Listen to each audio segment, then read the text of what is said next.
All right, yeah, so I'm Matt. Thank you very much, Ziv, and everybody for coming today and putting it together and the wonderful lunch and Watch your mouth. Yeah, I'm already thinking about it, bud. Thank you, though. Yeah, so this is going to be a clean one. Not hopefully, definitely. I'm Matt. I run something called Akiya's, which is sort of what it sounds like. Okay, thank you. I am Matt. I run Akiya's, which is probably what you think it is, but much more. So it's A to Z Akiya service is what we do, and nobody knows what that is. But let's get into that in a moment. I want to review some numbers, because everybody here wants more numbers, right? So you probably have seen this before. I reformatted it. This is actually from our website, but this is based off of the recently released Japanese government's census of property, which was released last year in 2023. And so, oh my goodness, wow, there's more and more Akiya. Amazing. We all knew that. But that's due to what? Like a few reasons, right? There's population decline, which itself has a number of reasons behind it that we won't get into. And there's also, what I call like the standard model for real estate. And I mean, most business practices have kind of a standard model and a non-standard model, right?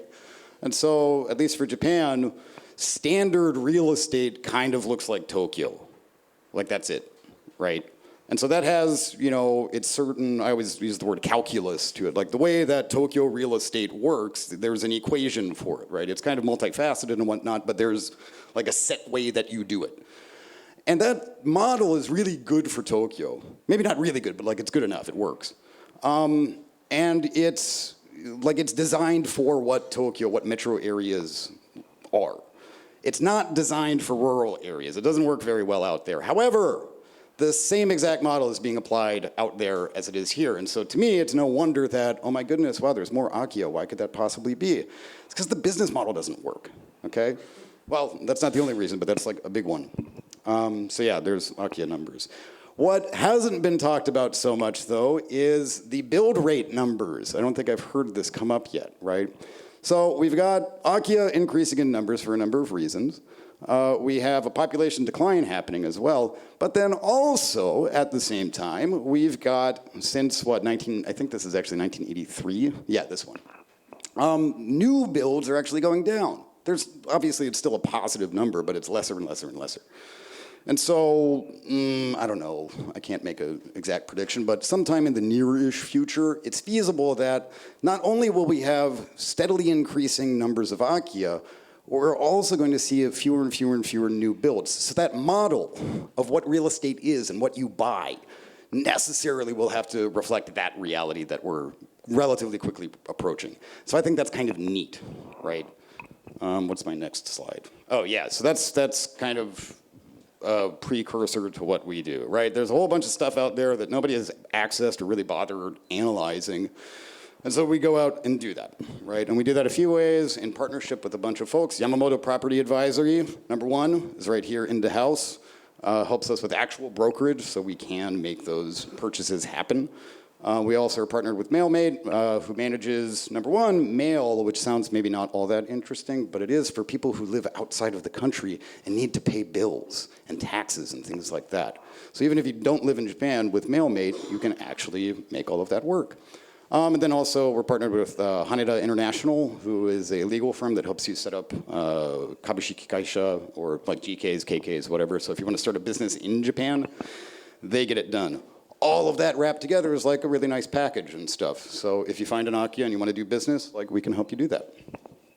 But more importantly, goats. Let's talk about goats. This is Michan, and I don't like him very much. He's about 5 years old, and for the first 2 years of his life, he was very much alone. And this is why he's so cantankerous. But he also represents a very interesting opportunity, which is goat rental services. In Yugawara, and I'm getting to a point. One stop up from Atami is a place called Yugawara. And it's a nice little town and everything. And a good friend of mine, his name's Masato, he's bought a number of Akiya and turned them into interesting businesses. But he also owns a number of goats. And I've actually accompanied him all the way up to Yamagata in a K truck to go get a goat in the mountains. And we brought him back down, right? And what he ended up realizing in his Yukawara, there's a whole bunch of Akiya, but there's also a whole bunch of Akichi, and especially a vacant farmland that still has an owner, they just can't do anything with it because it's like one 80-year-old person, right? And they've got hectares and hectares of land. And so it gets overgrown, and then it gets worse and worse and worse and worse, right? But goats eat everything. And so what Masato-san has done is gotten a bunch of goats, and now he charges all of these people who have overgrown, semi-abandoned land to get the goats onto that property, eat everything, and then they can start using it again, right? Which is just like a really wacky business. And that's precisely what I'm interested with Akiya, right? If you want to do standard stuff, if you want like financial success and, you know, pretty decent returns and stuff, Tokyo's the place to be, baby. This is it, right? But if you want lifestyle, if you want to do interesting things, if you want to have fun, enjoy stuff, explore, you know, getting out of the standard mode of operation is like a pretty good way to do it. And that's what we really specialize in with Akiyas is, like if you want to talk to me about massive returns and stuff, wrong guy. Don't talk to me about it, right? But if you want to go do some fun stuff with your, you know, whatever money it is that you do have and are willing to spend, we can totally help you with that. And as an example of the sort of stuff that I do, in addition to Akiyas, I also run Kala Music, which is a music tourism. What's that? Oh, I'm sorry. Which is music tourism for like underground music in Japan. So if you're a fan of like death metal and stuff, but you live in Seattle and want to come over to Japan to go see death metal bands, I can help you do that. I also run a consultancy called MK Ultraman, which is a portmanteau of MK Ultra, which if you know what that is, you're already on the right track. And then Ultraman, which is obviously Japan kind of like culture and stuff. So put those two things together and like that's sort of what I do. So I advise Centrum, which is a Web3 development community based in Shibuya, the Delphi Network, which is an executive like think tank kind of thing. And then also Immersive down in Osaka, which is like experiential, digital experience development. I also run a, vintage vinyl subscription box service called JP Vinyl, which mostly goes towards the US right now. And then I'm also a guitarist for the touring band Worship Pain. Yes, really cool. And so what I really want to talk about today, though, is not really any more numbers. I just want to talk about like cool stuff that you can do and that I've seen and that I've done. So with regards to like experiences, like we don't just sell those things. We need you to find what you want. Because some people like, I don't know, tea ceremony. I'm not a big fan, but you know, that's not my thing. If it's your thing, cool. Let's work with you on figuring out where it is that you can do tea ceremony stuff. If you like scuba diving, if you like, you know, all of these different things. People have particular interests that need to be accounted for when you're looking for property. It's not just the property itself that's valuable. It's, again, the life that comes with it. What can you do around it? Who are you going to be interacting with? How close is it to resources? This, that, and the other thing. If you don't consider that when you buy something, and all you're thinking about is the house or the building itself, you're not gonna lose, but you will like lose out a little bit anyway on opportunities that are available to you. And so here are some examples. This one's really fun. So over in Sagamihara, his name's Kai, and he runs something called Vanguard Backpackers. For 10 years, he was a boxer on the international boxing circuit, right? He's a real good guy. He inherited his grandfather's Akiya, and when he came back to Japan, you know, he wanted to quit boxing, but he still likes doing that. So with his Akiya, he turned it into, well, number one, a share house, but it's also in the middle of the forest, a boxing training gym. Which is extremely unique. I've never come across that before. And here's me doing that when I had a very large beard. Actually, it got much bigger. Here we go. Wait. There we go. So yeah, in the middle of the forest, like you can train with a boxer. He also built a sauna right next to the river nearby. And so for like extremely cheap, you can just like hang out with this guy and get in shape and like, I don't know, have a good time and like get inspiration from him and stuff. So that's a cool one. What's this? Oh, so out in Gunma, in Takasaki, another friend of mine, he bought, or not a friend, a client, he also bought an Akiya, and he's a big rope climber. And the reason that he chose Takasaki specifically was for this piece of rock, right? He said to us, oh my God, that is my favorite cliff to climb in all of Japan. If you can find me an Akiya near there, I will buy it. I don't care what it is. Give me access to this. Crag is the word that he uses, C-R-A-G, right? This is the first time I ever went rope climbing. It was terrifying. I still do it, and I'm still incredibly scared of it. Is that a part of your job description? You actually have to join whatever crazy Yes. activity? Wow. Okay. Right. So that I can tell everybody else that, oh my God, you can actually do this. Get out there and have fun. So that's in winter, and this is in summer. This was awful, actually. We didn't check the weather report, so we got stuck in a typhoon on the descent, which was the worst. Yeah, and so he bought a pretty big one. That was a very serious fixer-upper. But he's done it 7 times, both in the US as well as Japan. One thing that I have to say to a lot of people who haven't done this before, dude, easy wins. Like, don't get so excited that you just buy the weirdest, wackiest thing out there, right? Start slow, step by step, kind of learn what you're doing, and then you can go for the DIY projects. But if you start at such a high level, you're probably going to fail. I don't care how cool you think you are, right? Make it easy for yourself to succeed. This guy's done it before, so I was totally cool with getting him a pretty weirdo one. But he did, and now he has a rope climbing gym, or not gym, like a weekend getaway kind of service thing, which is fun. What's this? Oh, this one's good. So, there's a genre of music called grindcore. And this is, hold on. Maybe you can wait for it.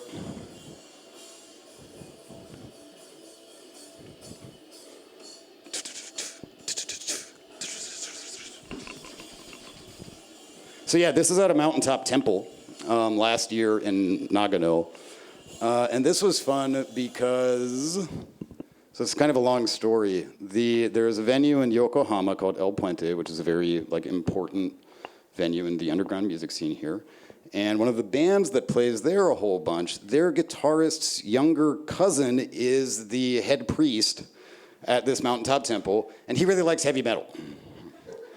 And so we carted a whole bunch of amps and drum kits and PAs and everything up to this Shinto temple in the middle of nowhere, Nagano, and had a really good time. So that's not necessarily an Akiya, but it's kind of Akiya adjacent, which is to say, like, oh, here's a weird thing that you could do in the middle of nowhere. What's next? Oh, here we go. That's a hakubishin. Does anybody know what's hakubishin in English? It's like a weasel or something. This is one of my favorite Akiya stories, actually, though. So, in Yugawara, there were 3 butcher sisters in Tokyo, and they figured out that in Atami and Yugawara, every year there's an annual cull of deer and boar, because they're a big nuisance, right? So they bought and it's like 10,000 yen per kill. But they never did anything with the dead bodies, they just had carcasses. And so these butcher sisters were like, wait a minute, the government's paying them already to kill these things. We can just get free meat and then sell it. And so they bought an Akiya, they turned it into a butcher shop. Now it's called Yamano Megumi, and they're my butchers, and I love them. They're great. And so every once in a while they get weird stuff, and so we bought this like 2 years ago or something, the hakubishin. But anyway, you can be a butcher in an Akiya. And then most interestingly, most recently anyway, a friend of a friend had a decent amount of money and ended up buying an entire Aki ryokan, and needed somebody to like go in there and like fix it up and clean it and kind of manage it and everything. And so now I'm down living half the time anyway in Yugawara, literally in a ryokan, which is really cool. I can actually say like, oh hey, you want to come to my, well not my, but because I don't own it, but yeah, I'm in a ryokan, which is neat. So that's just me running around, right? But I also want to get people doing stuff. And what I've noticed is, especially within major like cities, most people just think of like, I always call it not Tokyo, right? If you say like rural Japan or Inaka, that basically just means, oh, it's not Tokyo, right?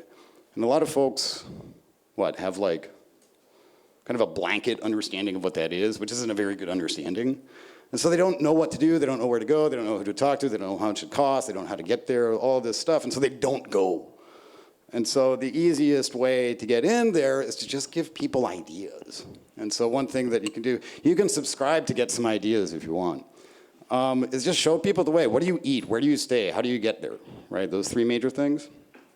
So I went down to Shimane, which I had never been to. Nice place, difficult to get to, I'll give it that, but it's also kind of an adventure. So go to Shimane and have some fun there. Also done, Izumi is a hot spot. If you like Chiba, look at Izumi. Right now, if you want to get an Akiya out there, I see a lot of really interesting things on the market right now. So it's like the Onjuku area. Obviously, it has the ocean and stuff. And it's pretty accessible. It's not so far south in Minami Boso that it's like difficult to get to, but it's a little bit out there. And then recently, too, I've been digging into the Tokyo Islands. This one's interesting. So, like, you guys know where Shimoda is, right? Yeah, down the tip, the southern tip of the Izu Peninsula. On a good day, you'll spend like 3 hours driving there. There'll be a little bit of traffic and whatnot, but normally it's like 5 hours and you're just stuck in traffic the whole time and it sucks. I like Shimoda. It's a nice place if you can get there. But getting there is kind of a pain, and so I'm a little bit like mixed on it. It's like 3 to 5 hours, right? Hachijojima from Haneda Airport is 45 minutes by plane. And you can get the same beach experience, in fact, probably quite better, because it's not very popular yet. Whereas Shimoda is kind of full of, everybody and their mother.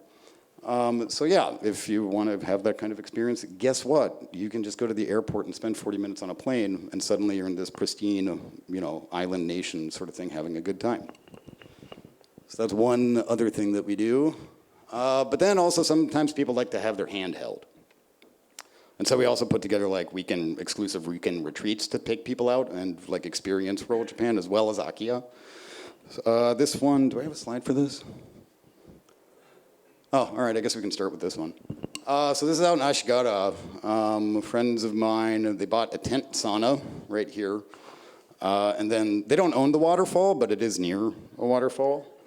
And so, yeah, we just like take people out there and basically have just like a sauna waterfall day and, show them Akiya at the same time, which people enjoy, seem to anyway.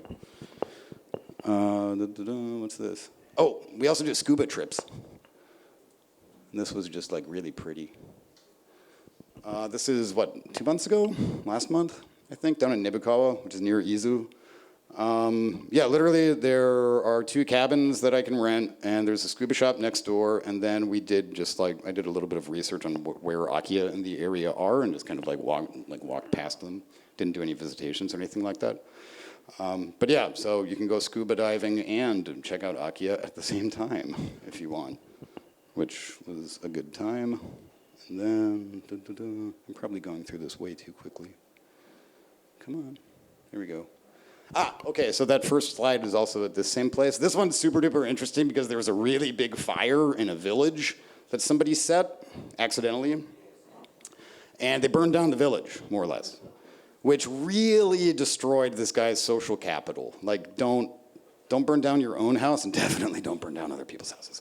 You will never recover from that. So it's kind of sad. But a friend of mine figured this out about 10 years ago and realized that, oh my goodness, it's not just an Akiya, it's plural. It's a village that I can get.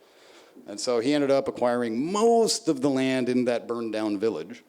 He's done quite a bit with it. One is in the background here, that's a kominka that he did, yakisugi, so you like the charred wood sort of thing. He's built everything. There's a sauna right behind us. What else? Anyway, yeah, it's real cool, and he does sustainable farming, which he's made a business out of successfully. And yeah, it's just super inspirational. What's next? This one's fun. So, like I was saying about Tokyo, though, a lot of people just don't even want to leave Tokyo. They don't know how to, which means I need to access them while they're in Tokyo, right? And then get my hooks in them and then pull them out of the city. And so we also throw DJ concert parties, which actually this one was last Friday. We did the second one over in Hatagaya. And so that's basically just hey, come party with us and think about Akiya at the same time. And if that's what you want to do, then sure, we can help you out. So this one's very unexpected and kind of accidental, but I'm actually really happy that we're doing this because I think it's just totally off anybody's radar. of what to do. And then, I think this is my last slide, but out in the northern reaches of Kyoto, in an extremely rural area called Miyama, which is like beautiful mountains, there's this beautiful Kayabuki Yane that we're now representing. And one thing that is really frustrating for Akiya sellers agents is like travel and visitations and things like that. And the standard market dictates kind of what a visitation is. So for example, or the example that I generally use is a lot of properties in Shimoda that I previously mentioned are actually managed by Atami agents, which means if you want to get a visitation, that agent in Atami needs to go all the way down to Shimoda, and it's like, you know, a 5,000 yen or $5,000 Akiya. Like that's 4 hours there and back, however much that costs with the gas. Even if they sell the thing, why would they bother doing that? And so that model doesn't really work, but what we're starting to do, and this is the first one, if you're interested, let me know, is actually like Akiya tourism, overnights for potential buyers. This thing is about a little over 2 hours north of Kyoto, like I said, extremely rural. So if you want to get a visitation of it, you're going to be going pretty far no matter what. You might as well have a nice meal, hike around a little bit, see what it's like to sleep there, play in the river that's right next door, and do all of these things such that then, once you're done, you can say, you know what? That was a really good experience. I like that property a lot. I think I'm going to buy it. And so, yeah, that's part of our sales funnel as well. Which brings me to the end. I'm probably like entirely too fast with all of this stuff, but Akiya are really cool and everybody loves talking about it, but like stop daydreaming, get out there and just like go do stuff. And like sometimes you'll cut your finger or whatever or get dirty. It doesn't matter, you won't die.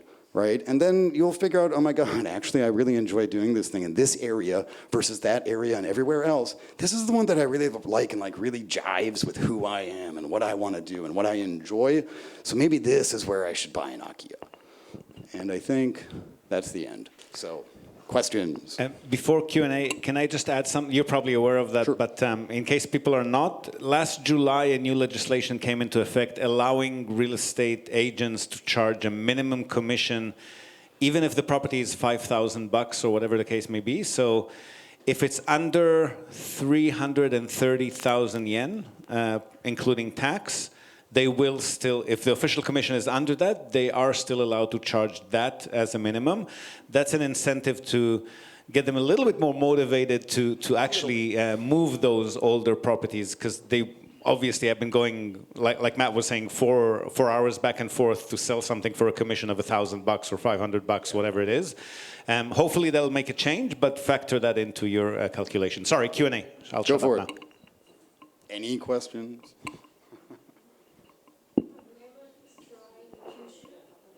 Yeah, we've poked around and I've had, we've done research in the area. We haven't yet gone all the way down to Kyushu to do stuff, but yeah, I have had clients that are paying for research to be done. So there's opportunity there.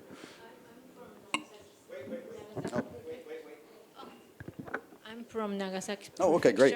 There are many, many great Akiyas there. Yeah.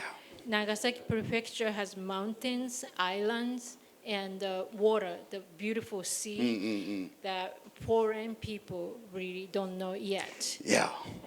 We should really look into it. Yeah, if you have any suggestions or recommendations or even connections, I'd be happy to discuss. Yes. Yes. Oh, okay. Yeah. Okay. I'll talk to you. Yeah, please. Thank you. Questions, hands, yes. Thanks, Matt. Sure thing. If you could own an Akiya anywhere in Japan, what would be your dream area to have one? That's a really tough question, and it's a good one because it also brings up something that I don't think I forgot about, but I think is very important. So I mentioned Yugawara, right? I like that spot a lot. It's really good for me. Like what I want, what I find interesting and everything, it's nice. I find, though, that very, very, very often when exploring, especially rural Japan, foreign, Japanese, both alike, people tend to really like where they are and think that it's the best thing for everybody, regardless of what it is they actually enjoy. And so, Romain, like you were saying, the answer that I want to say is, well, Yugawara, duh. I'm already there. It's wonderful. But I feel like I'm a little bit too proud about that, and I'm not thinking critically on the matter. I can tell you I'm really excited about the Tokyo Island, but that's like new exploration, so I can't say. I think Shizuoka is quite nice, actually. Proximity, access, resources, kind of, it's close enough to Tokyo, and it's also got like mountains and hiking, and I mean, it doesn't really have skiing, but I'm not much of a skier anyway. So yeah, I don't know, like Yugawara. Someone on the chat is asking what you think about Kagoshima. Not much, because I've never explored it, so I can't really say anything. Sorry. More questions? More hands? Going once? Going twice? Yes. I wanted to know, what is the true cost of buying an Akiya? Super good question. I feel like every answer these days now, well, it depends. I'll tell you this, don't buy cheap stuff. And by cheap, I mean probably bare minimum sub 12 million or so. I mean, it depends on the area and whatnot. But the fact of the matter is, unless, again, like I've had clients who like DIY stuff. If that's what you want to do, cool, let's go cheap. It's fine. So long as you know what you're getting into. I'll get paid anyway, it doesn't matter. But from a strictly like keys in hand, open the door, and ... like what happens? If you want to get in there and sleep and go to bed and cook and like basically use it like it's supposed to be used without much cleanup or renovation or anything like that, I'd say if you start with about 12 mil, 15 mil would be, I mean, the more obviously the better, but yeah, from a bare minimum point of view, it used to be around 8, like Atami was quite affordable up until, I mean, it's still not bad. But yeah, it used to be like 5 to 8 was good in Atami, but I'd say now, just to make sure you get what you can use, and you don't have to worry about it, and it's just good enough, at least, start with, yeah, try to budget for like 12 mil or so. I think is keys for the purchase price and everything involved with up until you buy it, including the purchase. Everything after is separate. But yeah, 12 mil is probably a good budget to start with. For the house? Sorry. Does that include insurance for the house, and that would be separate? That'd probably be separate, but again, like during the process, we figure out exactly what needs to be done for your specific use case. So it might be part of that, it might not, but that's definitely like something to think about while considering a purchase. Insurance is pretty cheap in Japan. For a typical old family home, a 5-year policy would be less than 5,000 US usually. So maybe 1,000 a year, worst case, unless it's like a huge. Questions again? Going once? Yes? Hi. From a financing perspective, do people usually do like just pure cash, or there's no financing opportunities? There could be, Like, but not often. okay. We should point out that if you're setting up a business, you've got some experience running that kind of business and a reasonable business plan, and you've been a resident of Japan earning some kind of income in Japan, and you can show the bank why the business might succeed. That's a different story. But as a mortgage kind of buy your Akiya kind of thing now, probably not. Yes. Further questions? Yes. When you're looking at buying an Akiya, are the families selling off the land around the building, or is it oftentimes easy to get some land with that building as well? Yeah, that's not uncommon. I mean, that'll cost more money, right? And so it depends. Oh, there's that phrase again. It depends on your circumstance, not necessarily even financial, but like that basically just makes more work. And so if you have the capacity to do more work, and also management-wise, I also highly advise, like, know what you're buying and don't bite off more than you can chew. And so, yeah, is there land available around the thing that you just purchased? Sure. What are you going to do with it? Are you going to get the goats? Because then it works. But yeah. And don't try to trick the farmer unions. People buy farmland and say, yes, yes, yes, we'll be farmers and members of local farmer unions. That's the worst possible way to get on the bad side of your neighbors. I would not advise it. Yeah, I'm glad you bring that up, though. Another really interesting point that I occasionally run across, people want to buy farmland, right? And they're like, oh boy, I'm going to be a farmer, and blah, blah, blah, blah. And it's like, no, you're not. Like, don't kid yourself. But, you know, people got a green thumb. And they kind of figure like, all right, Akiya, Akichi land, like I want a garden, maybe I should buy some ag land, but then there's licensing and they're not a farmer, and they get all like depressed and stuff. In Yugawara, for example, I've got like 5 farm plots, like garden plots. And you know how you do that? You just become friends with the farmer who's already licensed and got the goats to free up some land. And you say, hey, you know, I've got a few tomato plants that I kind of want to put in there and some like onions and whatnot. Can I just use that? And then they say, well, yeah, I'm not doing anything with it. Don't break it, but like go garden to your heart's content. So like, which brings up another point, if I'm going to riff for a minute, is kind of like I was just saying about like know what you need, know what you want. Sometimes ownership isn't what you need. Sometimes you just, for example, need somebody who already bought an Akiya and made it into a cool thing. And you can just go there and be like, hey, dude, I'm here again. Can I hang out? And they'll be like, yeah, come on in, dude. And it's fine, right? So same thing goes with like the land thing and gardening and stuff. Like sometimes you just need somebody to be nice, right? And oftentimes too, especially out in rural areas, there's a lot of really nice people, right? Sometimes they're a little bit shy or kind of insular or whatnot, but you know, make the effort, show up every once in a while, you know, buy them a beer, whatever. You can get a lot done without making any purchases whatsoever. So, but still, if you want to buy something, like, please. Any more questions to Matt? Any hands? Quickly check the chat. Wait. Are there many Akiyas available in Yamaguchi? They seem rare to find. People looking can't find there. And are there any Akiyas near ski resorts, such as those in Nagano? Oh, for sure. I do need to caution against Yukiguni, though. Like, not that it's bad, but that comes with added responsibility. If you're not going to manage the snowfall, your roof's going to collapse and everybody's going to hate you. So, like, be serious about Yukiguni. Honestly, I sort of feel like that's like level 2 or level 3. Because what Japan, at least I think, really needs is easy wins, right? And it's not that Yamaguchi or like all these other spots, like that's added difficulty that makes it maybe not likely, but at least more likely that you'll fail, whatever that means, right?